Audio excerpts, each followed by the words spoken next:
I've never seen anything more powerful to bring someone's awareness almost completely to the surface. It basically reads your subconscious. If you picture like an iceberg and us as a human being being that iceberg, we have the part that sticks up above the water that you and I can observe with our naked eye. That's like our conscience and like our behaviors, things that, are obvious to one another. So what sits just beneath the edge of the water line is our personality. And then beneath that is our defense mechanisms, our motivation. And at the very bottom, at the deepest part, at the bottom of the ocean, is a core fear. So, for people meeting you for the first time, what's the through line from your advertising leadership career to executive coaching? Yeah, I love that question. Thanks, David. Well, it's interestingly enough, I went through coach training at the Hudson Institute, and I remember having one of those aha moments during coach training where I kind of realized like nobody necessarily tells you in coach training, even though now in hindsight it's obvious, but no one necessarily promotes the fact that like you have to break down yourself and all of your own stuff as you're Mhm. learning sort of the skills of becoming a coach. And in doing that sort of deconstruction, awareness building, part of the process, I realized it didn't feel that different from what I was doing with brands and with clients when I was working in advertising. So, any great brand has a really strong understanding of who it is, what it stands for, and what its values are. And then hopefully the best brands actually walk their talk. And I realized in coaching, as we think about who we want to be as a coach, but even just as a human, those same tenets were super important. So when I first launched out as a coach, I kind of built that bridge and talked a lot about helping either other coaches figure out who they were as a coach and or leaders in corporations thinking about their own leadership brand. We hear a lot about personal brands, and so I kind of played off of that, but I brought a lot of my advertising and branding tenants into the process and worked with people kind of more in a coaching fashion, leading with questions, leading from behind, but also helping them unearth what are their gifts, their superpowers, their core values, their brand promise, and their brand essence. So, Mm. yeah, it was kind of it was more related than I thought it was going to be when I first made the career pivot. That's a really interesting comparison there. For folks who maybe haven't gone through the Hudson Institute, it's well regarded. And could you share perhaps a high level, what did they about their approach changed how you listen or question the leaders that you work with? Sure. They have two kind of, well, I'm sure they have more than that, but two that stand out for me quite a bit, like kind of core tenets are leading from behind and self as coach. And they speak a lot about both. The leading from behind is really making sure that coaches understand the distinction between coaching, advising, mentoring, counseling, therapy, etc. And one of the primary ways to explain that is coaching, in at least through the Hudson model, is meant to be leading from behind in the sense that the client sets the agenda and the coach is just, I always use the analogy of if we're climbing this metaphorical mountain together, me as coach, you as my client, I'm going to be hiking maybe a little bit behind you or perhaps alongside of you. I'm going to be letting you decide which way we go up the mountain. And I'll notice along the way, perhaps three different times you've chosen to go to the left when there were paths to the right. And I may say, Mhm. "Hey, David, did you notice three times you chose to go to the left?" Not Mhm. because I know what lies beneath the path on the right or because I have an opinion, but just to mirror that back to you. Maybe you did that intentionally. Maybe you say, yeah, the right looked too steep. I wasn't sure I could climb it. And then that's an opportunity to think maybe you're right. There's a skill gap, or maybe that's a limiting belief. What might happen if we tried going to the right next time?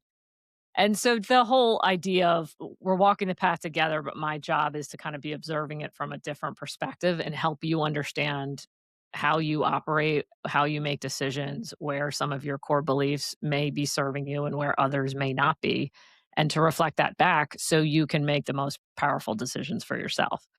So that was one of the biggest takeaways I took from not just really understanding what coaching is in its truest form, but also a core tenet that Hudson spoke a lot about.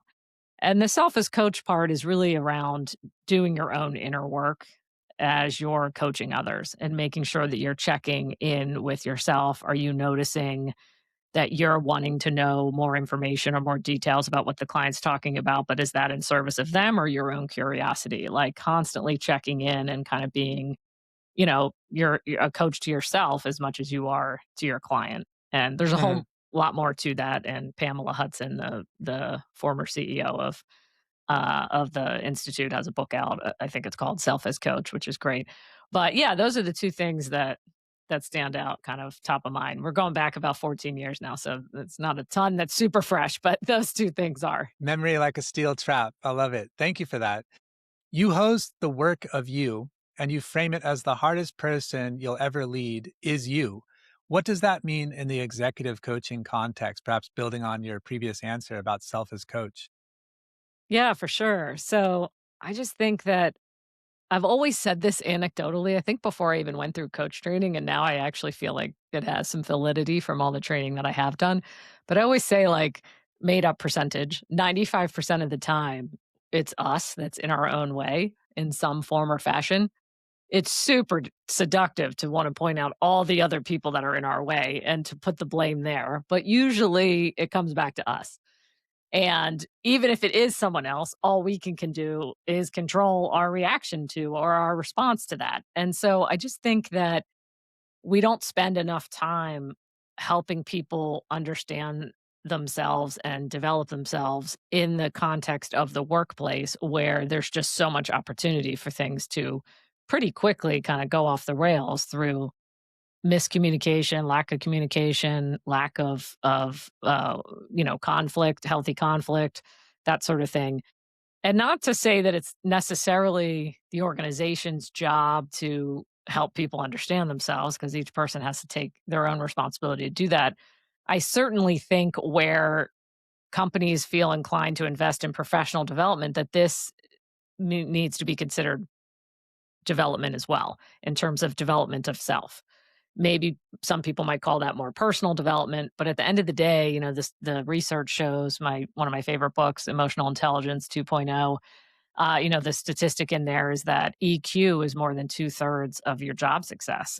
The soft skills, if you will, are now more important than your IQ. Your IQ might Yeah. get you promoted over and over, but eventually you're going to hit a ceiling where you're not going to go any further because you're not able to interact well with people. You're not able to manage your own emotions. You're not self aware. People don't want to work for you, that sort of stuff. So, yeah, I have Right. an episode on the podcast, one of my early episodes called The Leadership Gap That No One's Talking About. And it's essentially, the fact that personal development isn't focused on in terms of developing leaders and teams nearly as much as, presentation skills or negotiation and that stuff's Mhm. so important too. It's not necessarily that it should be an either or, but at least bring the personal development stuff to the table as well. I'd like to talk about Enneagram, which I understand you're an expert in and a passionate advocate for. When you're speaking to a skeptical executive who is thinking about Myers-Briggs or DISC and thinking not another one of these types of things, how do you introduce Enneagram? Yeah, thank you for that. I am super passionate about it, and for lots of reasons, but I'll boil it down to one simple reason. I've never seen anything more powerful to bring someone's awareness almost completely to the surface. And so it's so in depth from the perspective of your results are based on it basically reads your subconscious. And if you picture, let me back up, if you picture like an iceberg and us as a human being that iceberg. We have the part that sticks up above the water that you and I can observe with our naked eye. That's like our conscience and like our behaviors, things that, are obvious to one another. A lot of personality assessments reflect back behavioral attributes of each other. And that's useful and helpful. And yet, we don't change behaviors just by understanding each other's behaviors. We have to go deeper than that. So, what sits just beneath the edge of the water line is our personality, and that sits under the water because not all elements of our personality patterns are necessarily obvious.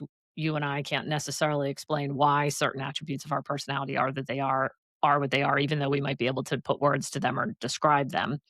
And then beneath that is Our defense mechanisms, our motivation, and at the very bottom, at the deepest part, at the bottom of the ocean, is a core fear, or in psychological terms, a core wound, something that happened early on that you likely aren't even have conscious memory of, but somewhere along the way, you created a fear, and this motivation was put in place to protect you from that said fear.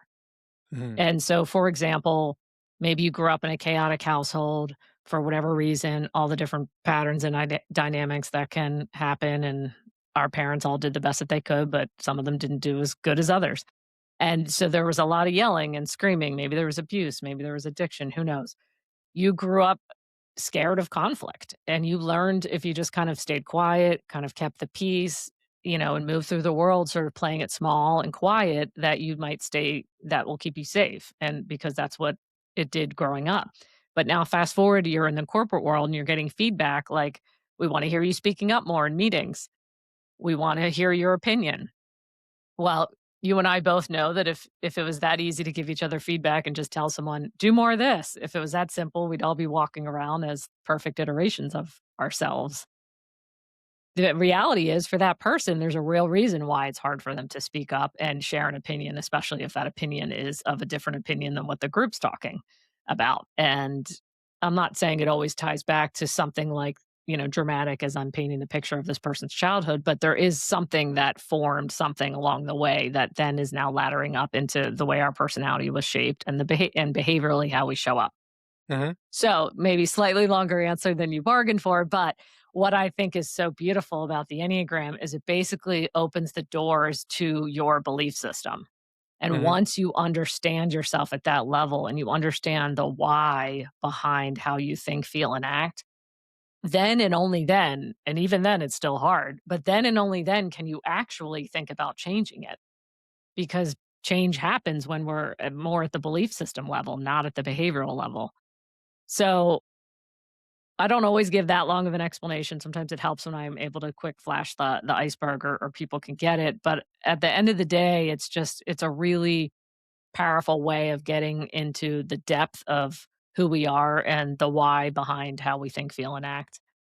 Mhm. So I'll pause there. There's more I can say about it, but yeah, But I'll definitely have some follow-up questions, but just to reflect back to that, thank you.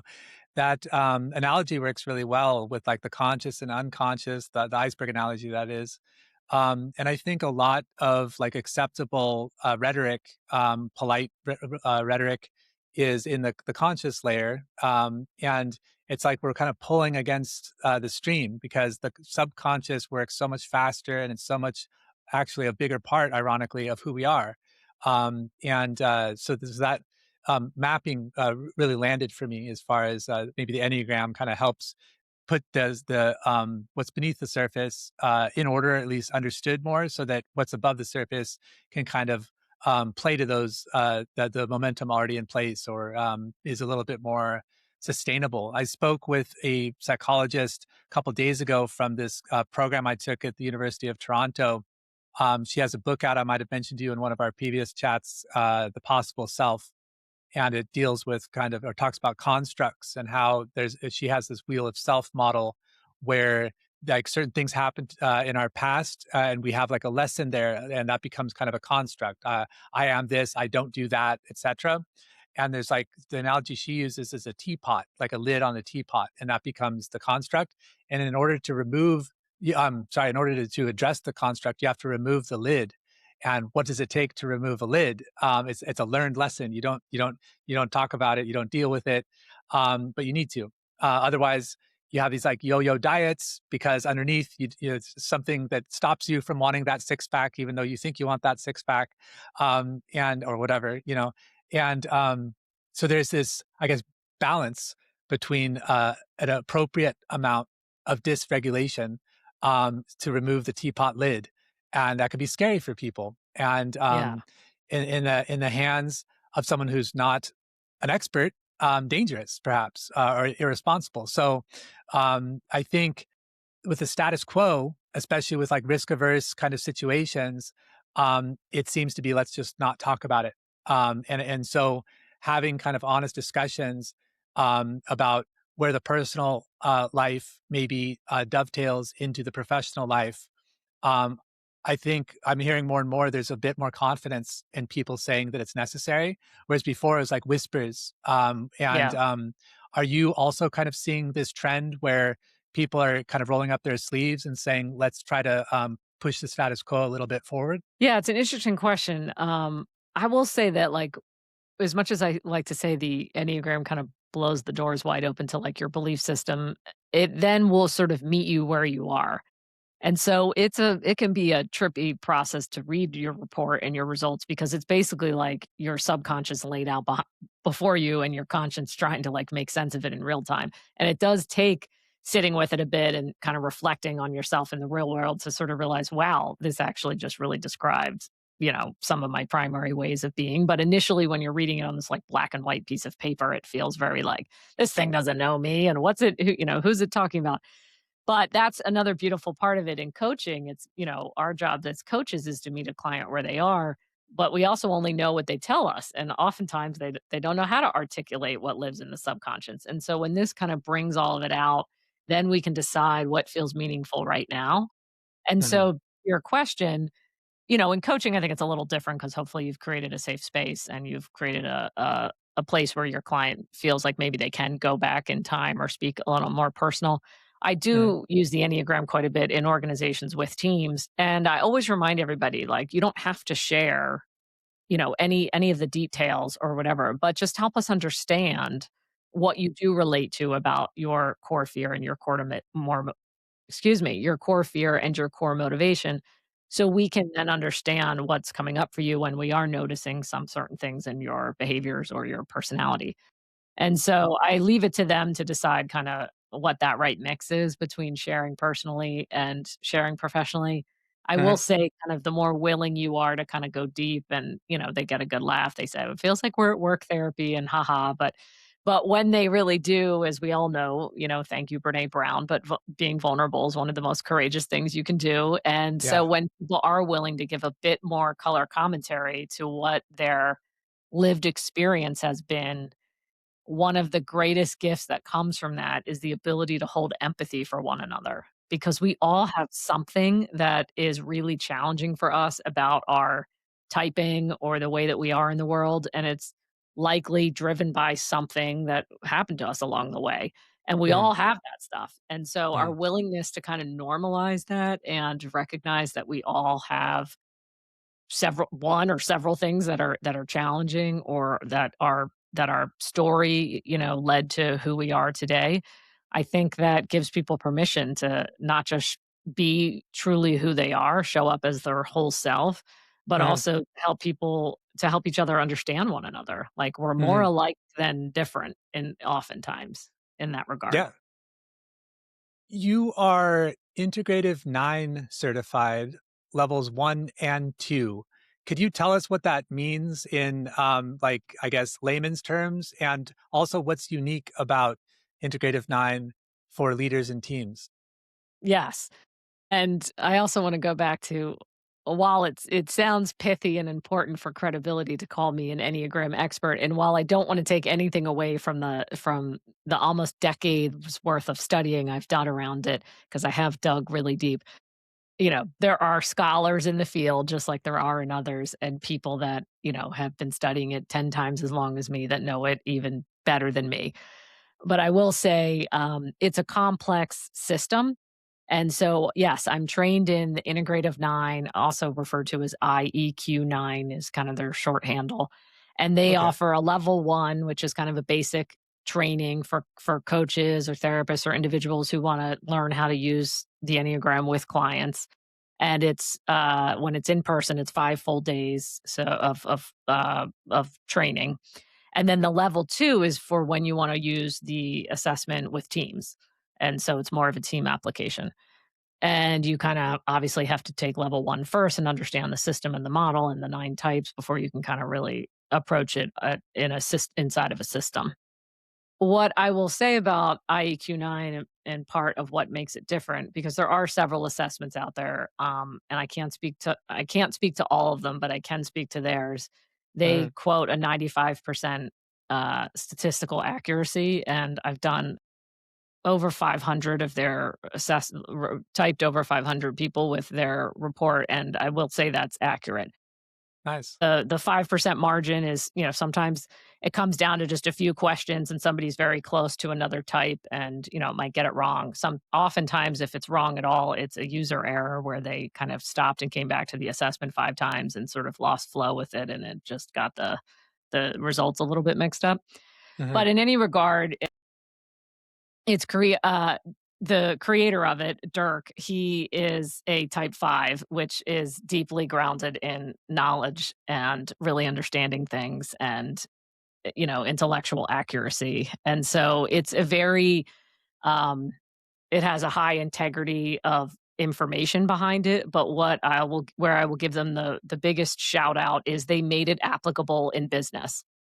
And so they figured out the Enneagram is really psychological and spiritual. And so those two things combined isn't necessarily a model that's shown up in business all that often. Not because it's not helpful, but just because that there's probably been, well, no one's really created something like that and then put it into business.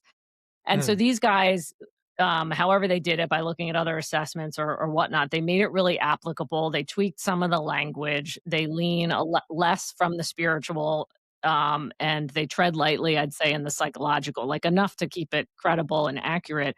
But it also feels similar in ways to other assessments in the sense of helping teams and leaders to understand your type one, I'm type two. What does that mean? How should we interact with one another?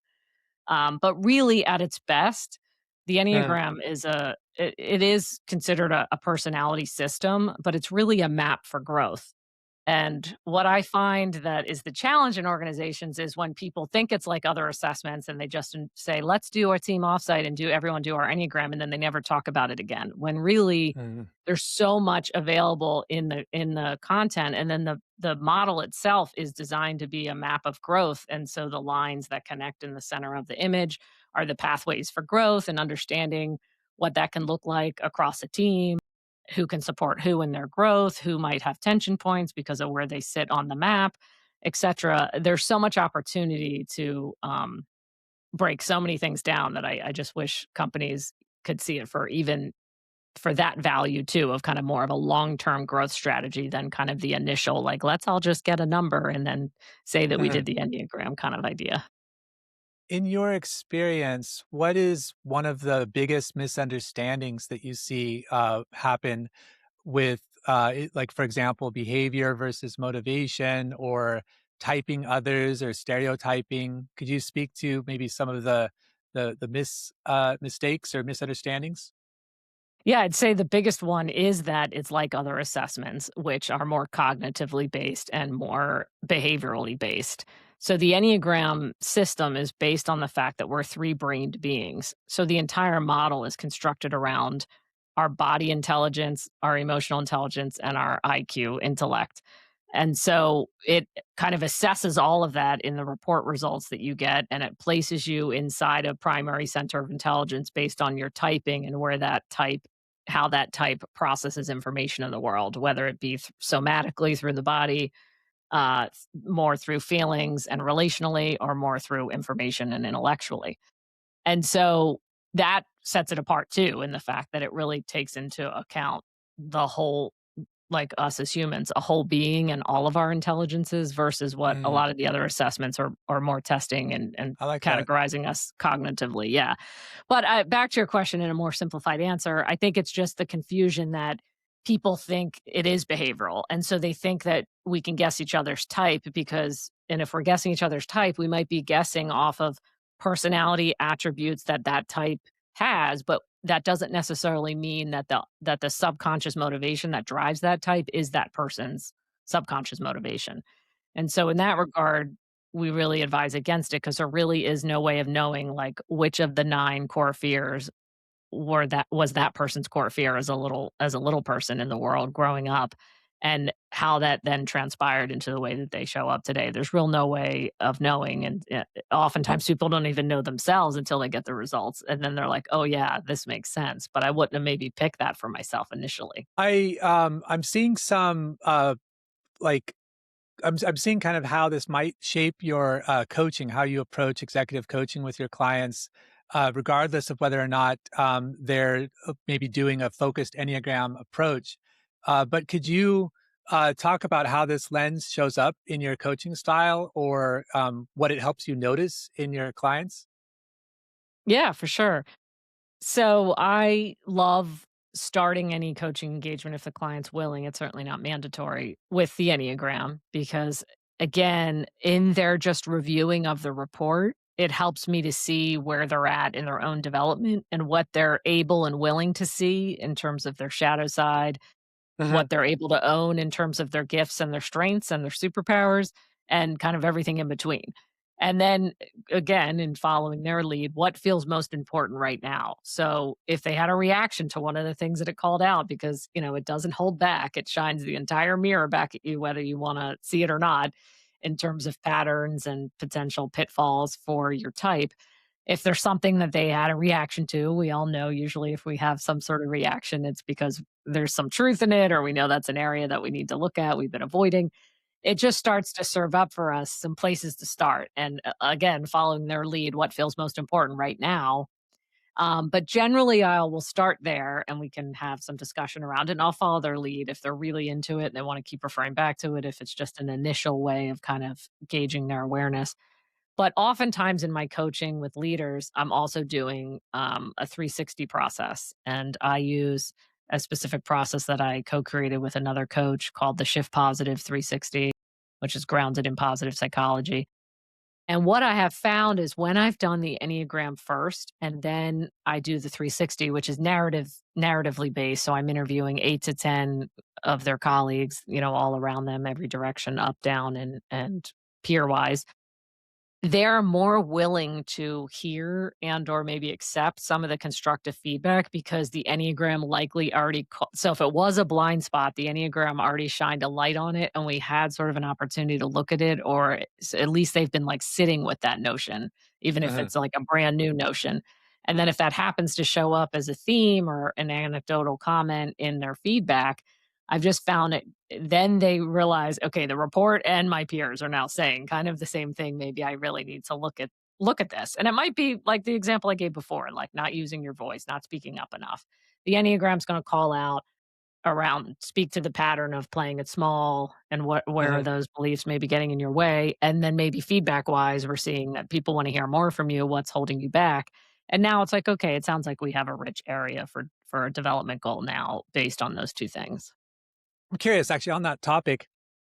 Do you think that, I mean, this is kind of a silly question to ask, but generally speaking, do you think that we are just constantly learning? Because I feel like the more that we learn, the more we realize that we need to learn. It's almost like you're unlearning what you learned. So it's almost like swimming, like your last paddle is now useless. You need to like paddle again. Is that like, how do you think about like awareness and learning and the respect of like personal and professional development? Yeah, I love this question. And just this week, I had a therapy session and then separately a session with a coach that I work with periodically specific to the Enneagram. And I was trying to gauge, particularly within me, kind of where am I at? And I'm starting this year. And if you know me, I go like full throttle into things when I commit. And for the most part, I stick with it. But eventually, depending on if it's still a priority or not, I might wane from it. But when it comes to my own inner work, and self-development, I sort of never really let off the gas. And then sometimes I can get a little burnt out, right? Because it can be like a lot and kind of exhausting when you're like really going deep on yourself all the time. Hmm. So I was sharing that a little bit with them and trying to kind of talk about like, but I want to make sure I'm not like, cutting anything off at the knees, or maybe I'm on the precipice of like this big new insight and I'm gonna sort of forego therapy for a little while and am I gonna like miss it, that kind of thing. Hmm. Anyway, they both said independent, they don't even know one another. They both spoke about, and this is what came up when you asked this question, about spiraling up as we grow. And this idea that we can spiral up and we can spiral down, but the idea that like we'll keep kind of spiraling and circling around the kind of core areas that we need to work on, our core patterns, whatever it is. But each time we spiral up, we look down then on them from a new perspective because we are at a different place because we've come through another round of work or whatever. And Mhm. now we can see something, that we couldn't before see. And at some point, maybe we do complete some of the lessons, or the lid is, off and away on the teapot, to use your earlier analogy. So that's just what came up. You framed it more as learning, and when you asked it, I kinda heard it more as growing, because if we're not growing, learning, evolving, I kinda feel like we're slowly dying, and not to be dramatic, but just like the moment we sort of stop, what does that mean?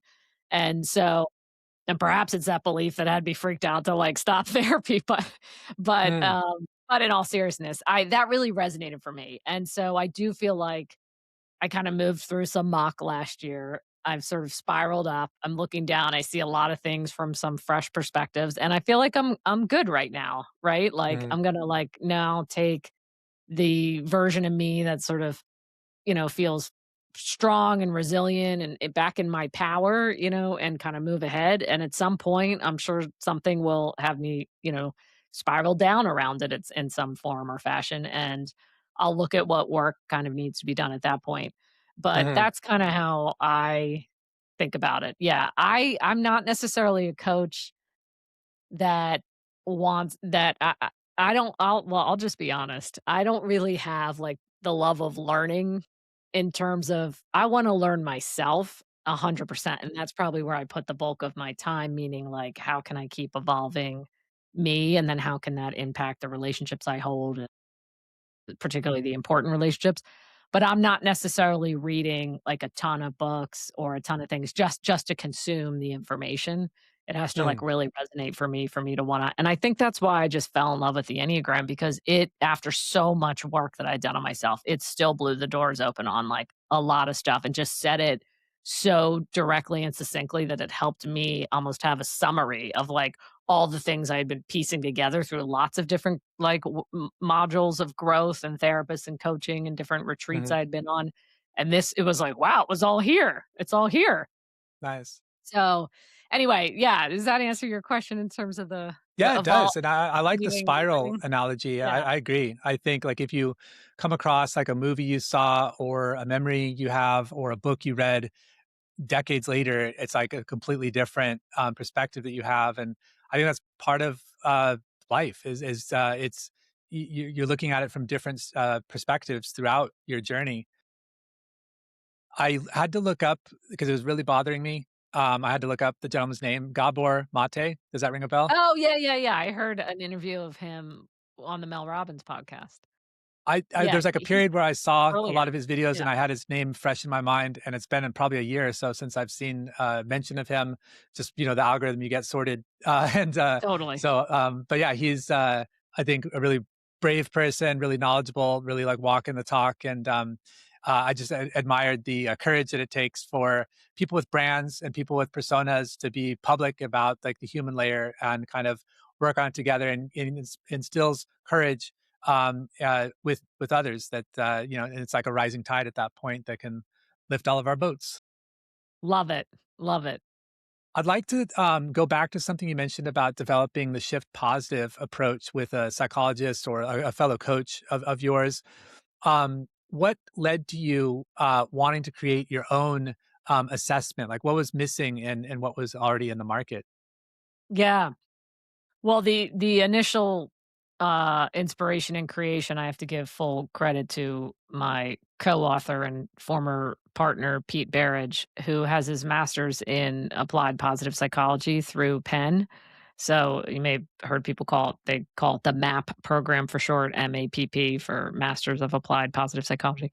So he was early on in that program. I think he might have been one of the first couple hundred to receive his master's, and the program was founded and run by Marty Seligman, who's one of the founding Yeah, fathers of positive psychology. And Pete's prior background to becoming a coach himself was in HR.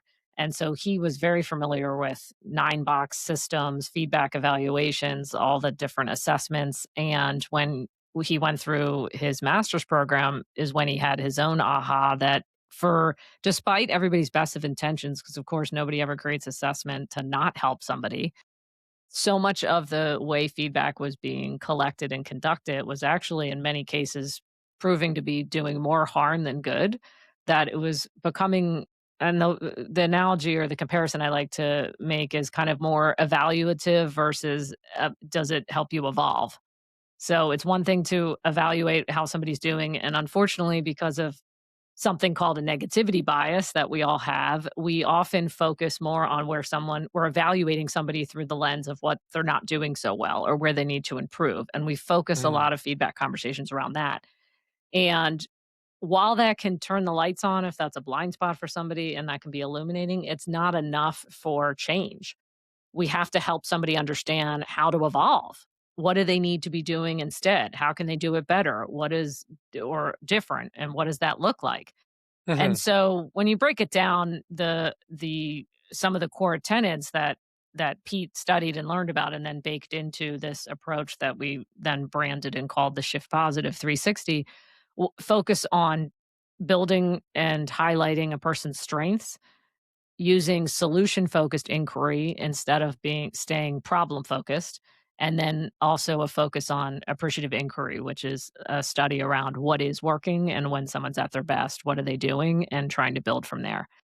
And so despite the name, which sometimes can confuse people to think that it's you're only getting positive feedback, it's not that. It's more that we carefully interview people to understand what are the more desired behaviors you want to see from the person rather than getting a bunch of information on what they're not doing well.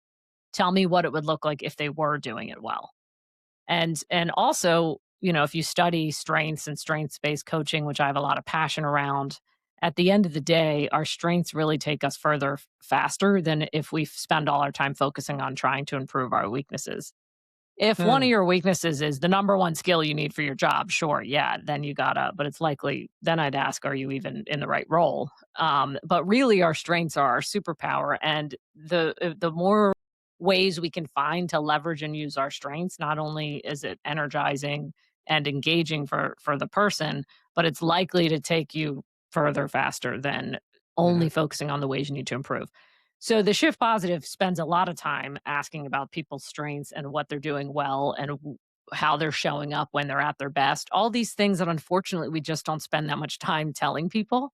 And so that in and of itself is a gift to receive, especially if you don't receive feedback that often anymore, if you're at an executive level, to really see and hear and understand where and how your strengths make an impact.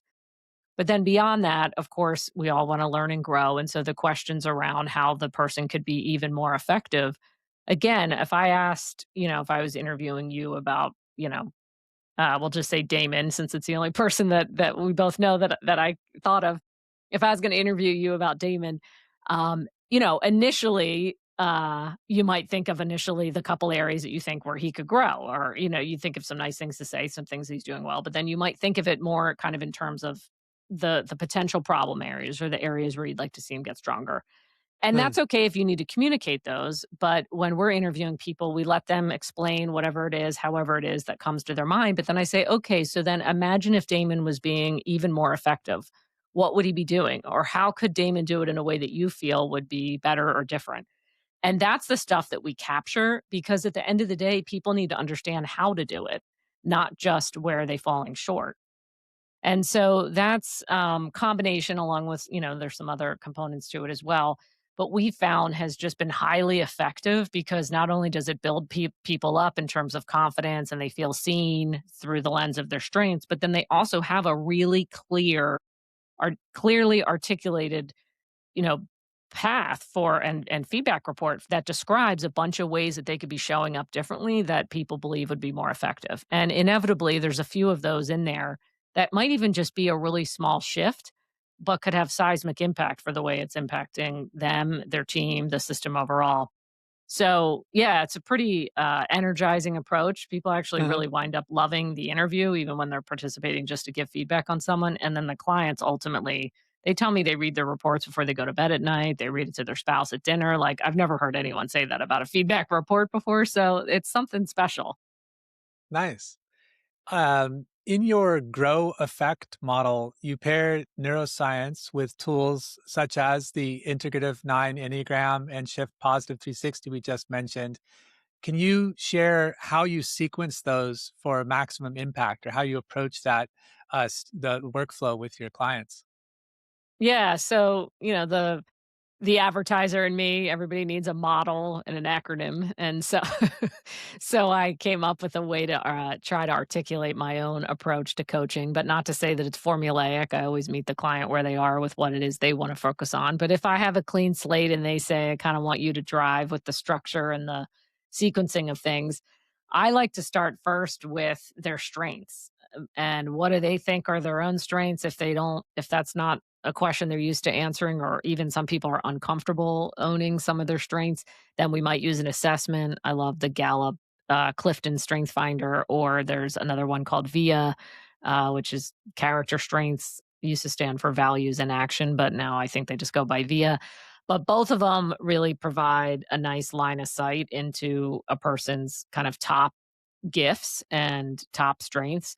And again, back to that line of thinking of if we can find more ways to leverage our strengths, we can go further faster. So I like to start there because I think a lot of times people come into coaching thinking, are we going to have to focus on, where I'm not doing well, or I got this feedback and I was told by my manager I needed a coach. And so they kind of sometimes can come in a little deflated around that. Mm, And so let's focus on what is working. What are your strengths? What's positive feedback you've received? That sort of thing. And then usually in conjunction or shortly thereafter is when I'll offer the opportunity to do the Enneagram. The idea of the strengths help to build some resiliency and help them feel like we all have gifts and superpowers. Then the Enneagram kind of turns the lights on to, what might be getting in your way from using these gifts or just in general. And so let's kind of, take the hard dose of what might be revealed in this report, take a one or two levels deeper look at who you are and kind of how you're showing up mhm, versus how you want to be showing up. And then the next kind of layer would be, let's get other people's perspectives, because both of these assessments were based on you answering questions about yourself, so it's still largely your own view kind of mirrored back mhm, to you. Let's ask other folks and get their input. And from there, I try to, if I'm working with someone for 6 months, I'll try to do all that within the first couple months so we have just data at our disposal. We focus on it as much or as little as it seems helpful based on what their goals are, and then design kind of a tight coaching plan, so we're really focused on what we're tracking progress against, what they're wanting to where they're wanting to make the most progress. And the Shift Positive 360, it's designed to also have a built-in follow-up survey that we call the Shift Progress Survey. And normally we say wait at least 90 days, give the leader a chance to, work on some things. But then there's an opportunity, and it's just a quick online form that people fill out. So it's not a big commitment again for the people that have already given an hour or two an interview. They just fill the survey out as a follow up. And it's a nice bookend to a coaching engagement if I do that by the end of the 6th month to potentially to show kind of the value and the impact of the coaching. If the company's looking for some kind of return on investment story, there may be some trackable items that show up there in the way that people reevaluate that leader after the fact. great. Yeah. So that's kind of I'd a like breakdown. Yeah. Yeah, thank you for that. I'd like to also tap into your experience as an executive coach. You've been around the block. You were one of the early coaches on BetterUp's platform, for example. And I'd just like to ask you for context, for your perspective, rather, what's different now versus, say, 5+ years ago in executive coaching in terms of what leaders need and what organizations will pay for in your experience? Well, I think the first thing that comes to mind, and it's funny because now, like, we're finally at that point where it's like 5 years ago, oh, that was COVID, right? Mhm. Yeah.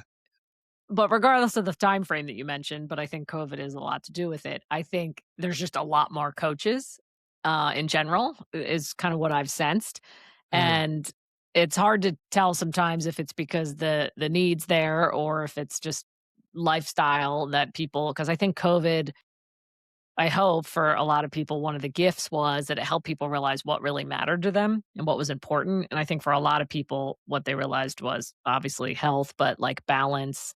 And maybe they fell in love with working from home or the flexibility or whatever it was. And I think that brought a lot of people to a pause and think like, what do I really want to do with the rest of my life on the other side of this experience? And it seems like, maybe I have a skewed view as a coach, but like so many people I know from different industries made a real pivot at that point, similar to what I did. 15 years ago. So it seems like there's a lot more, and then also these platforms like BetterUp, who existed obviously before COVID, but I do think that, uh, and I can't speak to. I was part of the early days of BetterUp. I can't speak necessarily to the statistics or the numbers of, like, you know, how they've maybe helped grow the industry, from the perspective of how many more companies are now turning to coaching as a resource. I think that's incredible. If their platform, and there's many that have followed since, obviously, but has made coaching scalable, if you will. And Mhm. I think there's a lot of greatness to that, obviously, because I think anyone who wants to work with a coach, same as a therapist, hopefully has the means and the affordability to do so. Mhm. And I also think that, um, and then, of course, there's AI, which, has helped us, all of us, in terms of, anyone that's chosen to engage with it, being a thought partner, someone that can give advice, someone that can help us break down our thinking. And some people would argue that that might be taking the place of, like, who they maybe would have paid a coach for some of those answers. I still go back to kind of the purity of the way I was trained with coaching, and it's one of the things with, in terms of the leading from behind and having somebody really gifted and asking you powerful questions and being able to mirror back what they see and hear. And also, I remember Hudson talking a lot about the distinction between transactional coaching and transformational coaching, and they both have a role, but I think that a lot of the platforms that have made coaching scalable, they're shorter form, at least from my limited experience. I'm not saying they're all like this, but they can be shorter form sessions. And I've kind of got the vibe that it was building the idea that it was kind of like 1-800 call my coach. Let me get like some advice on this particular thing. Okay, end of the 25-minute session, I feel way better. I know how to talk to my my employee now. I'm good. But is it really building the resources, or is it really getting to the underlying thing that made that conversation hard for that leader to have with that employee? Are we unearthing what's in their way with that, or are we just each time meeting them in this problem solution mode and moving on to the next one? And that stuff I call more the transactional, and there is value there. But I think over where the real value of coaching is the transformational, which you require, I think, not that it's about necessarily the length of the session, but certainly a longer term commitment to the coaching and the space to really ask the client to drop down and get much more deep and vulnerable into what are the beliefs, what's the mindset, what's in their way, why did they feel the need to have a conversation about how to talk to their employee or whatnot.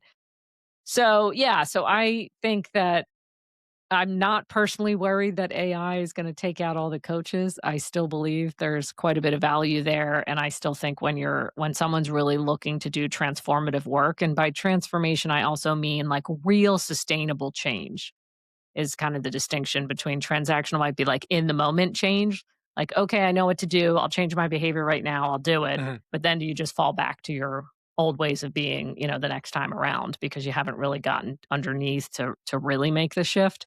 Mhm. And, I think people say all the time that, people don't change or people can't change, and I fundamentally challenge that, having done it myself, and I'm not saying, I always say things can be very simple, that does not mean they're easy. I think change is one of those things. The approach to how to change is pretty simple, but not easy. It takes time, it takes commitment, it takes repetition, it takes focus and willingness to go through all the muck. But I look back on my last 15 years of since got trained and how much I've grown and changed. I'm like, I don't even sometimes recognize, like, the Jen from my 30s, certainly Mhm. not my 20s. And that's more than just, age and the wisdom that comes with age. So I know it's possible, Mhm. and it doesn't mean that everybody's wanting to dive in that same way, but I think that there's still an opportunity for coaches who wanna, I mean, for the coaches who wanna do that kinda work with the clients. I think that remains. As we close, what's one small practice you'd recommend for high performing leaders who keep repeating the same pattern? Great question. I mean, there's so many places I could go with that. Okay, most simply is asking themselves that question and reflecting on that a bit more, and being willing to kind of look back at their whole life and maybe is there a person or a environment where they first learned about that pattern, where they first observed that pattern, what impact did that have on them? Just kind of studying it themselves a little bit, almost like if they were, you know, taking a course on themselves or not thinking about it so much as me, but I'm just going to study the data I have available on this said person. This is the pattern. This is when it starts to show up. I know this about their childhood, so maybe this is what influenced that. I think the awareness piece you can't overlook because once you really have the awareness and the understanding, that's when you have choice. And so I think maybe really diving deep, and this could be uncomfortable, but in all the ways the pattern has, what has it taken from you? Where has it gotten in your way? What has it kept you from? What did it cost you? And then if you could rewrite that pattern to a belief that does serve you and that could take you to where the person you want to be, the types of relationships you want to have, that sort of thing, like what would that be? And just, if you're going to do the work on your own, I think that's a good start. Really to do it, I think therapy is great. I think working with a coach is great, somebody that is, wanting to kind of do a little bit of that deeper work. And shameless plug, but we talk about patterns all the time on the work of you. So there's a lot of episodes on there as well. And one other sort of not random in the sense that it's connected to this answer, but just one more other thing, which is a bit more of a deep commitment. It's kind of a week long off the grid, deep, intensive retreat experience, but it's something I did and I highly recommend if you want to literally like blow the doors open to your patterns and how to resolve them. It's called the Hoffman Process. I believe it's now available in Canada. It's international, but the main originating spot is in Northern California, and it's, the single most profound thing I've ever done in my life. Well, a great answer. Um, and on that note, where can people find you? Where should they follow your work or get in touch with you? Sure. So my coaching website, my coaching work is Grow Collective, so it's growcollective.us, or my email is jen@growcollective.us. I would love a follow and a listen or a download or two on the work of you. I've got an Instagram page and a website. All the handle is all the work of you, theworkofyou.com and the work of you. And yeah, that would be awesome to get a little podcast love. And certainly, if you're interested in the Enneagram, wanting to know more about your type, or wanting someone to just help unpack it all with you, that's exactly the types of things I love to do. I've got some small, bite-sized coaching packages around Enneagram as well that I'm happy to talk through with anyone that's interested. Excellent. There's a lot. I feel like we're just barely scratching the surface, but it was still fascinating getting your perspective. So thank you for your time today, Jen, and love to have a part two in the future. Yes, would love to as well. We'll get you typed and then we can debrief. We can talk through that Yeah. on the air. Sounds good. Thank you so much, David. This was a blast.